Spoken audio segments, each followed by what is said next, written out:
We asked Nigerians to share the stories of their mothers, the sacrifices they made for them, the journey of pain, love, devotion, and struggles made by our mothers to make us who we are today.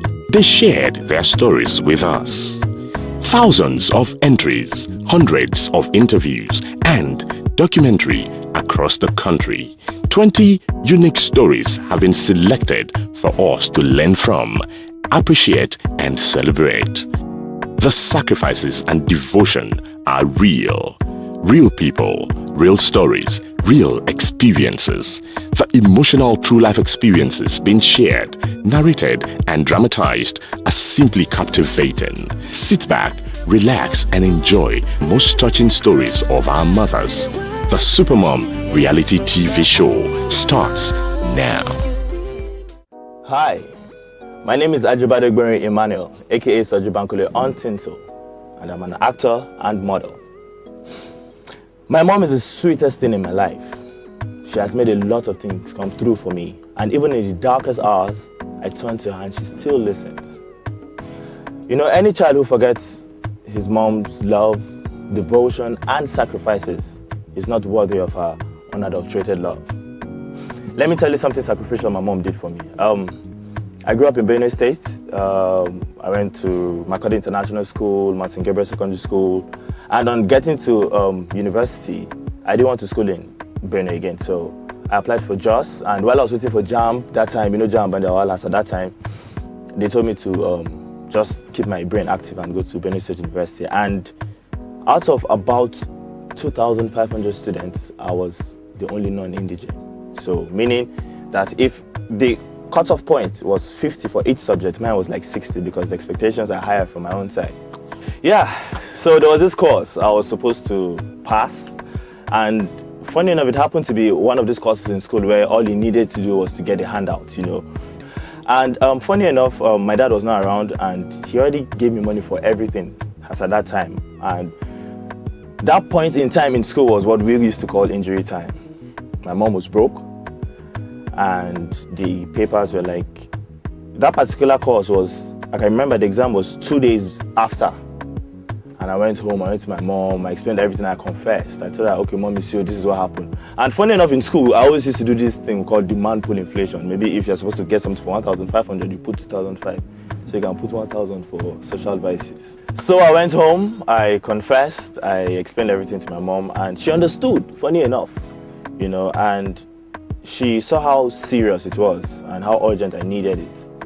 She looked at me in the eyes for about 5 seconds, pulled her earrings and left the house.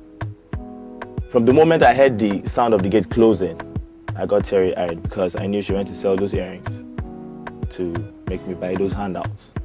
Mommy, if you're watching, I just want you to know that I haven't forgotten that day. Not just that day, but every instance. You know, funny enough, that's what motivates me. That's what keeps me moving, you know, to keep pushing. You know, and I can't wait for that day that God will use me to pay you back big time, crown all your efforts with success. I love you, Mom. I always have and always will. On this note, I welcome you on today's episodes of the SuperMom reality TV show. And as usual, we'll be sharing stories of two mothers who have indeed suffered for their children. And of course, the children haven't forgotten the labor of love, which is why their mothers are on the show. Join me now as we take a ride into their lives. Enjoy. Today's episode of SuperMom reality TV show promises to be exciting as we celebrate two superb mothers. They gave their all to their children, and at the end of the day, they have something to show for their sacrifices. We will be celebrating Mrs. Patience Joma and Odunaya Cecilia. They both reside in Lagos. Mrs. Patience Joma hails from Imo State. She's 50 years old and a widow with 3 children. A teacher, she also cleans the church where she worships to augment her income. Mrs. Cecilia Odunaya is 55 years old. She's from Lagos State. She's a mother of 5 children. Mrs. Cecilia Odunaya is a teacher. She lost her husband several years ago. Mrs. Cecilia Odunaya's daughter, Teresa Olufunke Odunaya, gave us a glimpse into her mother's life. Teresa is a graduate. My name is Teresa Olufunke Odunaya. I have 4 siblings and I'm from Lagos State. when my mother was 8 months pregnant of my immediate elder sister. She was on her way to the hospital for checkup and she had an accident. The pregnancy was about 8 months plus when we had an accident, myself and my husband.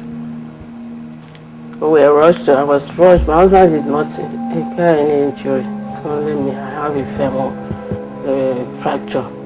Yeah.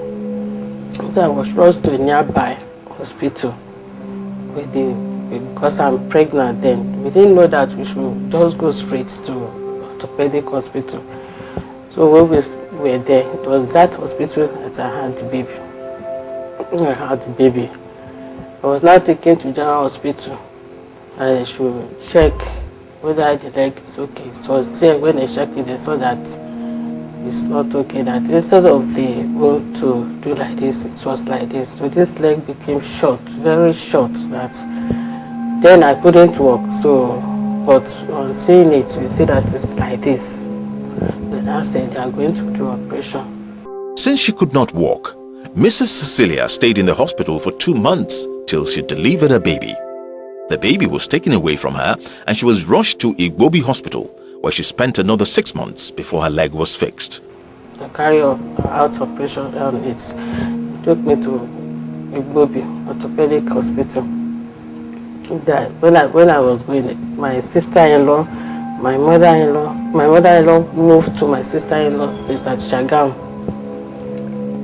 They took the baby there. Then myself was taken to orthopedic. When I was going, it was if I was going to die. So the song just came. They were singing it that in Yoruba song. Jesu ni balogun oko, má ṣe jẹ́ ká fòyà. Olùtọ́kọ̀ wa ni Jésù.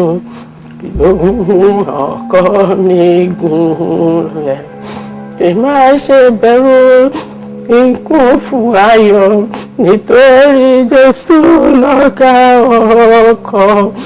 Ó ti wù kí jí létò, ọkọ mi gúnlẹ̀. That was the song I was singing repeatedly till I was taken to the theater.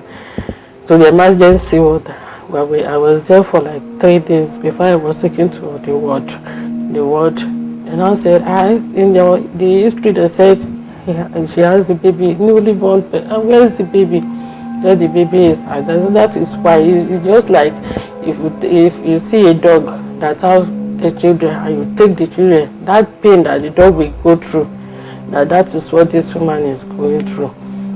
At the age of 4, Frances could not walk properly due to her bow legs. Mrs. Cecilia would back her everywhere till people began to make jest of her. When my mom gave birth to me, she discovered my bone was broken on my neck. So she was going from one hospital to another. She went to like 5 different hospitals before they could carry out an X-ray, before they saw that a bone was broken. So they had to administer drugs until it healed up. And then when she gave birth to my younger sister, my sister developed bow leg. Her leg was up to the side of her nail was touching the floor. She couldn't walk, so my mother was backing her everywhere she went to. She would always back her. This place here will be touching ground, touching her like 3 to 4 years. I don't normally put her down. I put her on my back. So nobody even knew that. I didn't even know that they thought she can't walk. But me, I was putting her on my back always because I noticed that the legs are paining her. So I will take her to school. From there, I will go to my place of work. And later, I now heard somebody saying, "Bow leg, they can do it at Igbobi now." I started going to Igbobi. I will back her to Igbobi every day. We see the doctor, they write drugs for us. One day, one doctor now called me and said, "Madam, this girl, if she is over 4, going to 5, if this leg did not straighten, or they didn't see any sign that there is improvement, that they are going to carry out an operation on the leg. I said, He said, yes. I said, okay, thank you. Since then, I did not carry the baby there again, but I always go there. That drug that they write for me, I always buy it. I make sure she's using it, and every morning, all what they say I should be doing, I started doing. Before I could know it, 5 going to 6, people say, this leg is now straight now. What did you do? Up to now, some people, if they see her, they will be asking me, where is that your girl that have leg? This is it. The bow leg have disappeared. God is wonderful. Everyone was happy when Mrs. Cecilia's husband was made rector of Lagos State Polytechnic. It was something he has worked hard for and finally forgotten. His appointment as the rector of Lagos State Polytechnic was approved. We were so happy about it. And then he had to act as the rector in a convocation. He acted as the rector, fully healthy. He was very okay. Some days after Mr. Odunaya was announced rector of Lagos State Polytechnic, he died suddenly while his wife was away at Ibadan, and no one called her to tell her this. Though my mom was not around, she traveled like a day before. But when she came back to meet sadness everywhere. The day he died, I wasn't around. He cut his own story short. When I came back home, I didn't meet my husband.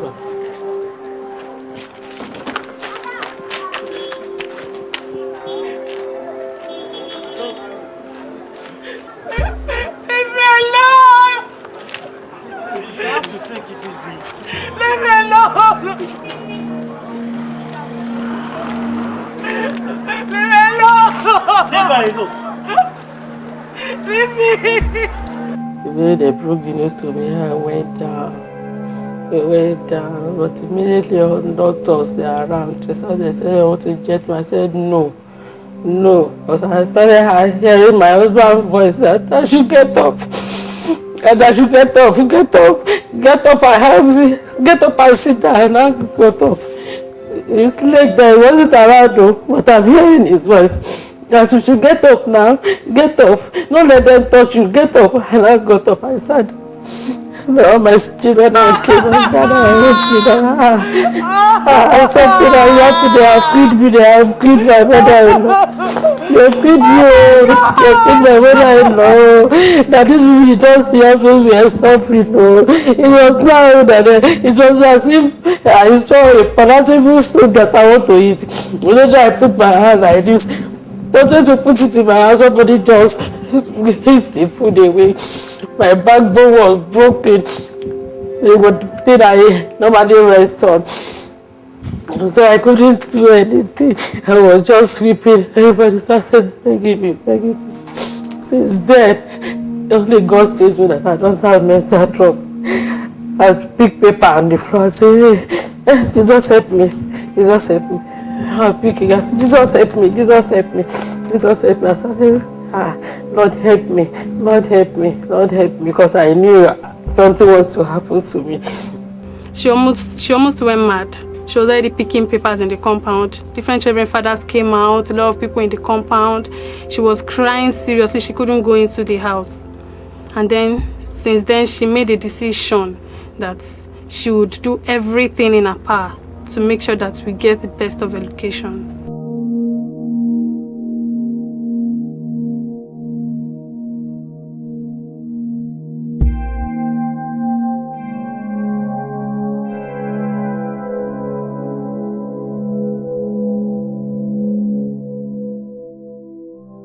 That's how I started carrying my load. It was, I started by selling things. At times I give to Yemisi. There's a day that Yemisi came back from school, she needed money. I said, I don't have any money. What will I do now? The girl started crying. I started crying. Okay, come. Please go that I bought that gift. Yeah, take it. Go. They say they are selling gold at Sabo. Go to their place. Go and sell it. Sister, why don't you wait till you're paid your salary instead of selling off your jewelries? My salary? I have borrowed so much. The salary is not even enough for me to pay my debt. Besides, who is looking at me now? Take it. Just go and sell it and pay for your school fees. Thank you, sister. Thank you. No problem.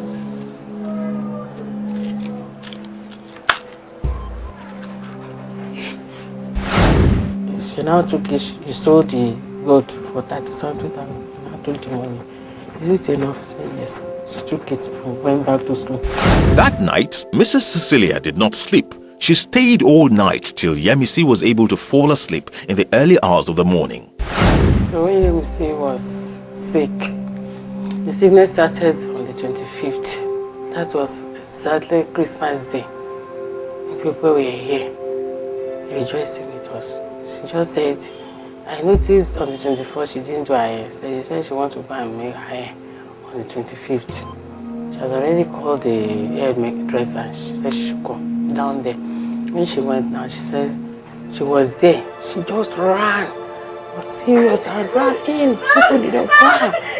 Later he has stood in front of the secret at altar. He was praying. Lord, I thank you. Mary, do not let them kill me. Do not let them kill me.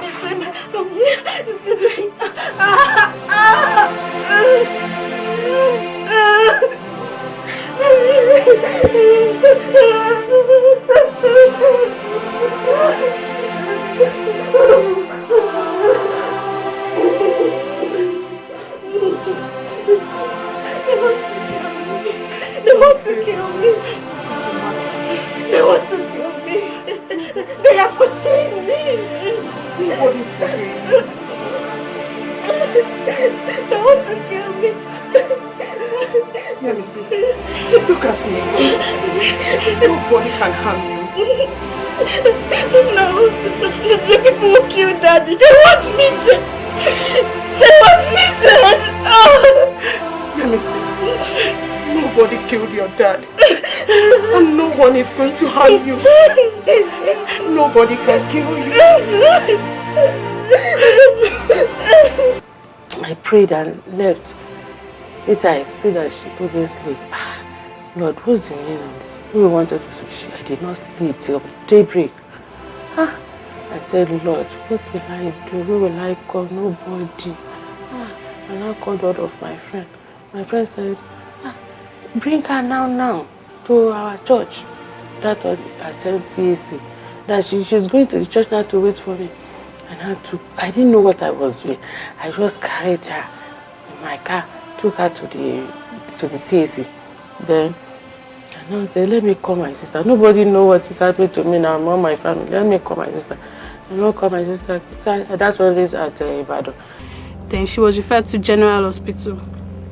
From there, she received treatment for like 2 weeks and then was referred to Lagos State University Teaching Hospital. Madam, she's emotionally depressed caused by her father's death. We still have to keep her here for treatment. Keep her here. Doctor, can't I take her home with me? No, madam. This is a very delicate issue. And if not well handled, I'm afraid it can lead to a very serious mental case. Serious, Kenny? God forbid, doctor. I would rather go and look for the money to pay for our bill. Doctor, please. Madam, I will advise you to do so. I will do so. And now that we are going to handle it, is better before it becomes a psychiatric case.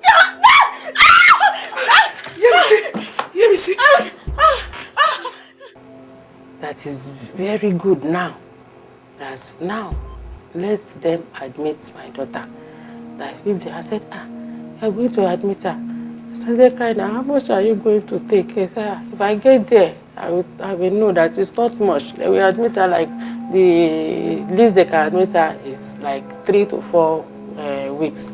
I said, okay. So now we came home and I called one of our friends here. That one work at NCA. I called him. I said, please, I'm in trouble. He said, what happened? I said, Yemisi is sick. And I want to admit her. I said I should bring her to Lutz. I said, now that he will come and meet me early in the morning. I said, when did I want to go? I said, early in the morning so that they will admit her quickly. I said, he's going to work, but he will stop. He will take us. He came. He took us to Lutz. I took all the money of me. Like the money, not even. I didn't know that man even took some money too. So the man added the money. We paid for the admission. He admitted and they started treating her. A new principal who did not care to know what Mrs. Cecilia was going through reported her to the inspectors, and she was sent to headquarters for questioning. By school, they started complaining that that was when I was here to Odogoyo Senior Grammar School, because our principal there, that was around before my husband died, he has a problem with the deputy governor, the social now had to come and be reporting at the headquarters, and I'm brought one man in. Sir, you know this is not me. This is not me. My job is at stake here. You can't just leave the school premises just like that. Don't you understand? This is not me. My daughter Yemisi is very sick in the hospital. Then, must you go see her every day? She needs me now more than ever. She needs you more now than ever. This is what I will do. By 3 p.m. if you are not here, I will surely hand you over to the inspector.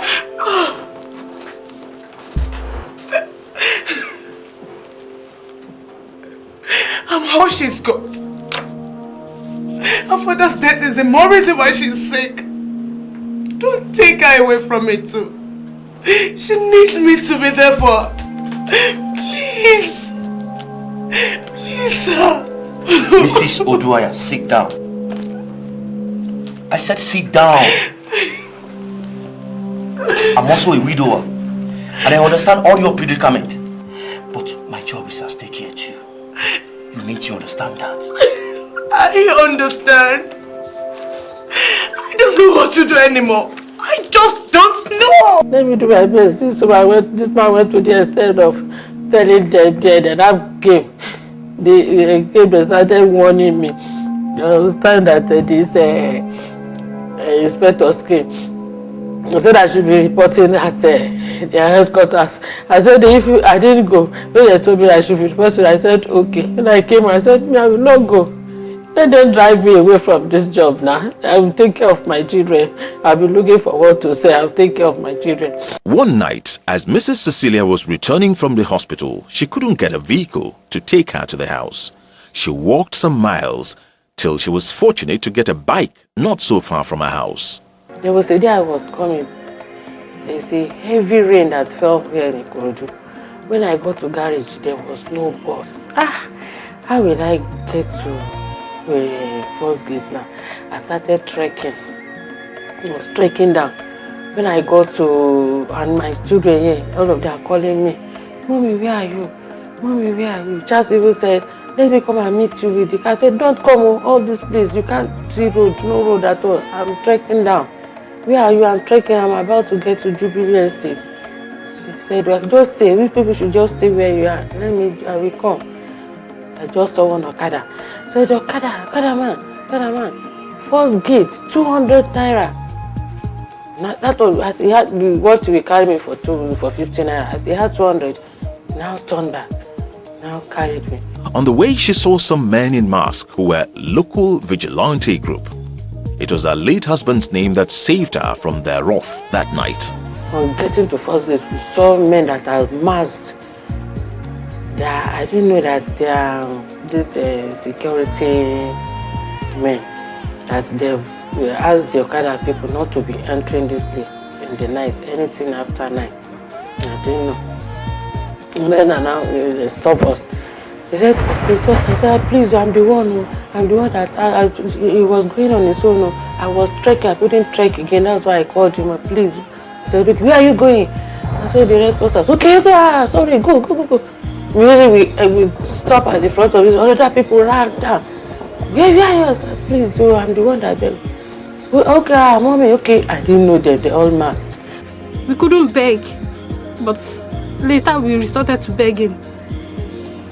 So it was kind of a little bit better. But thanks to God now, the first child is married and is a lecturer. The second child is a graduate, heading to serve. The third child is a registered nurse. SuperMom reality TV show. Sister, if I can turn your story around, I'll do that within the twinkle of an eye. I just wish to tell you now that nothing will happen to you. If anything happens to you, I'm going with it. And if I don't go with it, I will definitely not go with it, so nothing will happen to you. It means you are just going to enjoy the rest of life. Not even now that you have just one undergraduate. It's time for you to enjoy. I promise to make you proud. We are all very happy to have you as our mother, and we'll make you proud. A lot of people will wish to be in your shoes. I love you very much, and I will do anything to make you happy at any point in time. SuperMom reality TV show.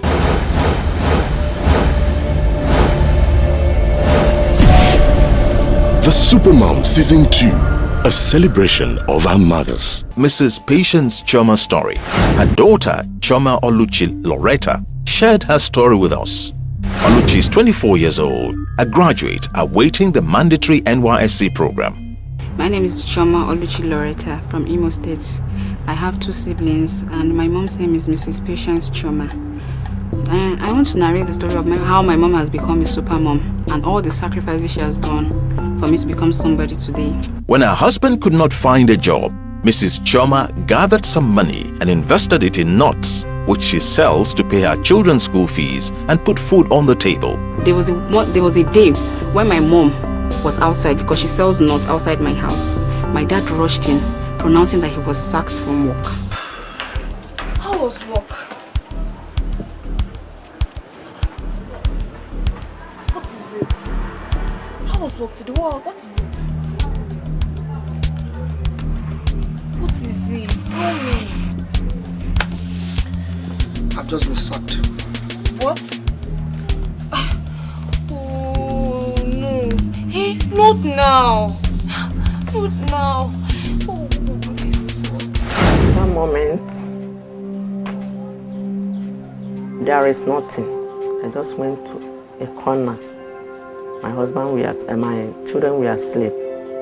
I went to a corner. I was thinking, how I will survive? How I will survive? How I will pass all these atrocities? How I will pass it through? Because it's not this suffering is not my portion. I was thinking deep to my heart. I was crying. I was calling to God to come and rescue me from this danger. So she said now, because my mom is a person that she likes education. She's an education person. She's very, very, very educative.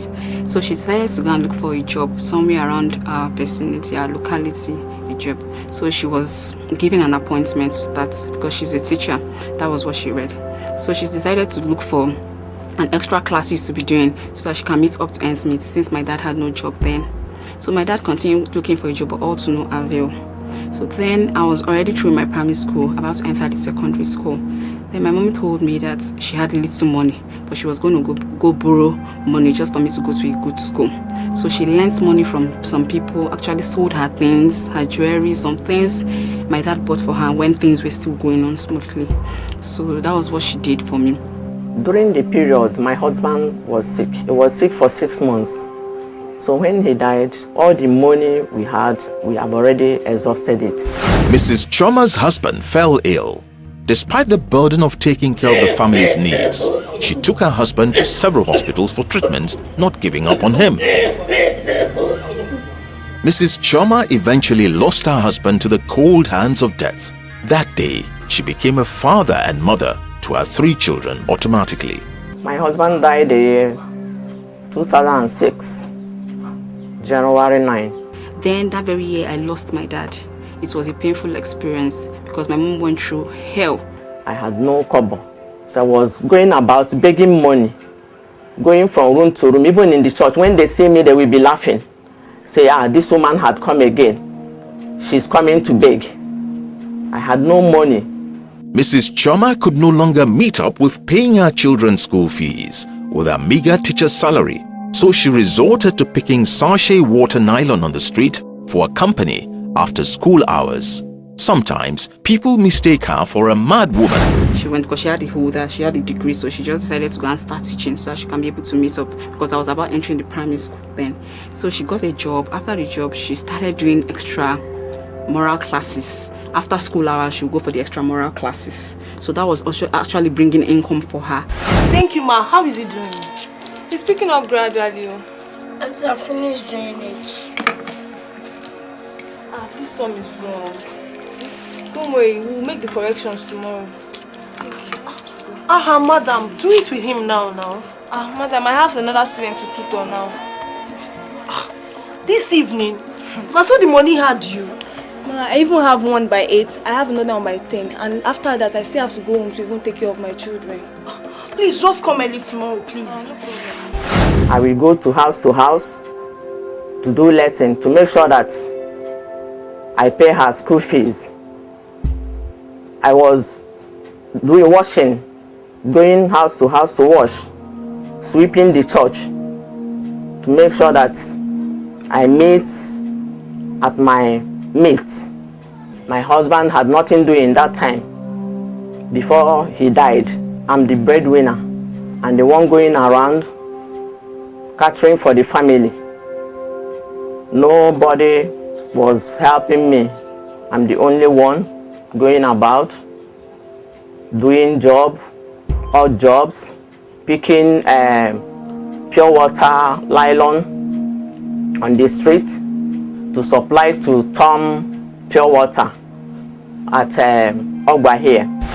So the third sacrifice my mom did for me that I really appreciated when I wanted to write my WAEC. Wow, then I thought, God, how will I do it? So she told me that I should not bother. I passed my WAEC very, very well. I came out in flying colors and I went for JAM that year. When I went for JAM, my result was withheld due to some reasons. Then my mom came to me. She told me it's an adage that winners never quit and what quitters never win. That I should continue to strive on, that one day I'm going to get to my peak. So I took that word and that word rang a bell in my head. So ever since that day, I went for the second trial of my JAM and I came out successfully. I gained admission into the Lagos State University to study my mathematics. And even when I gained admission into the school, our school fees then was, in fact, it was much. It was so much that she had to raise funds from different sources. My mom borrowed money from GT Bank, Ikeja branch, just 50,000 naira just for her to use it to pay my school fees. This is 50,000 naira for your school fees and for your rent. Mommy, where did you get the money from? Don't worry, I borrowed it from the bank. Bank? How do you intend to pay it back? Don't worry, I will sort it out. The most important thing is that you don't lose this admission. That's the most important thing. You did not consider the fact that your blood pressure is high? You went ahead to do this after you promised me you were going to sell the deep freezer to pay my school fees. I sold it, but the money was not enough. Don't worry, I will sort it out. Don't worry. Don't worry, I will sort it out. After that, the target they gave me, I could not make it. Then they came to my house. They came here.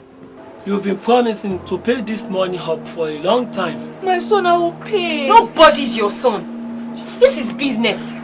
You think calling him your son will help the problem? I know it won't. The thing is, I do not even have the money yet. But I promise I will do everything in my power to pay this money back. Please, me. This woman thinks you are playing here, telling us you pay the money whenever she has the money. Then they came to me. They pushed me. Do you think we are playing here? What do you know? I felt pitied. I was inside. I was just in a corner. I was looking through a hole and I was scared. I was shivering. I was crying deep inside me that look at what they are doing to my aged mother because of money, just because of me. So I felt my mother has really done a very great sacrifice for me. She has gone extra lengths. She falls ill regularly because of me. But she does she stresses herself a lot. Mrs. Choma pleaded with some parents in our school to plead with the principal on her behalf for her job to be secured. Leave this place. Mrs. Choma, your service is no longer needed here. We've had it all. Leave this place. I promise that I will pay them up, madam. Please. Leave this place. Now the bank will come here running at our necks. You have to pack all your drawers and leave right now. Madam, please, I beg you. Please, this is as much as killing me. Please, madam, please don't do this to me. Whatever you call yourself, leave this place right now. In fact, I don't even have time for your troubles. Oh, please, ma. Don't be begging me. please. Mother, let me beg her, please. Mother, let me beg her.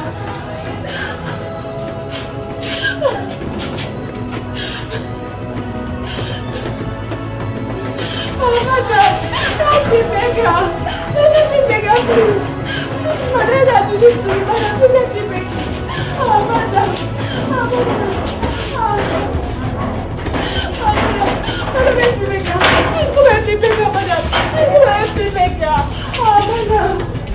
If not the parents that came and begged the principal that they should not sack me, instead they will refund the money. If the worst come to worst, they begged on behalf of me. So that was why I was not sacked from my job. I was still having my job. The parents came and begged on behalf of me.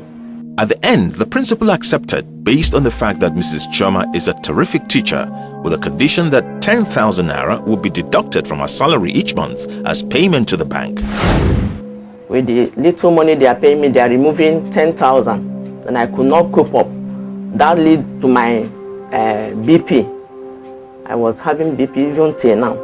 I had BP, so it was not easy for me.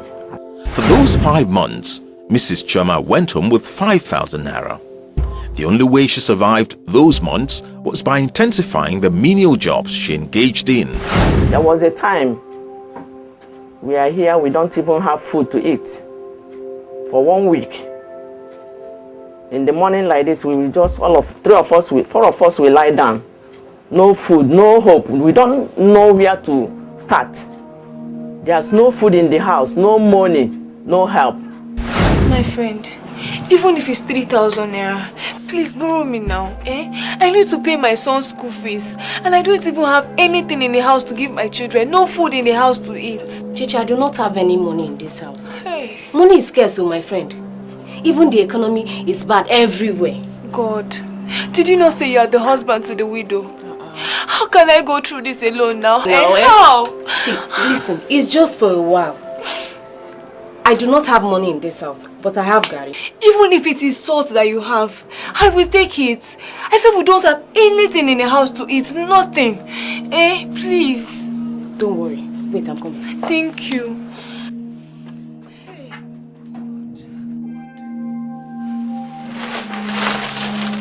You can keep it. Thank you very much. No. Eh? God bless you. No, stand Thank up. you very much. Stop this rubbish. Just stand up and dry your tears. See, let me tell you, very soon, all this hardship will end. I hope, oh. I just hope. Don't worry. Hey. Don't worry, eh? You can keep it.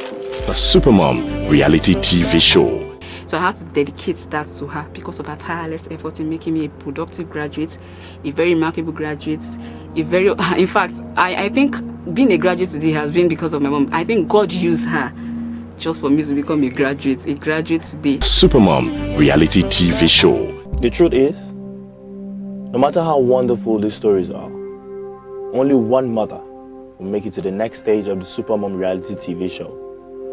So vote for your favorite mom. Send her name to the short code 33070 from any network. I just sent mine. 1,001 kisses from me to you, and always remember, taking care of our mothers is what they need from us in return. So come on, it's not too late. Go out there and show your mom how much you care. Till we'll come your way again next week, I remain your host, Ajibade Emmanuel.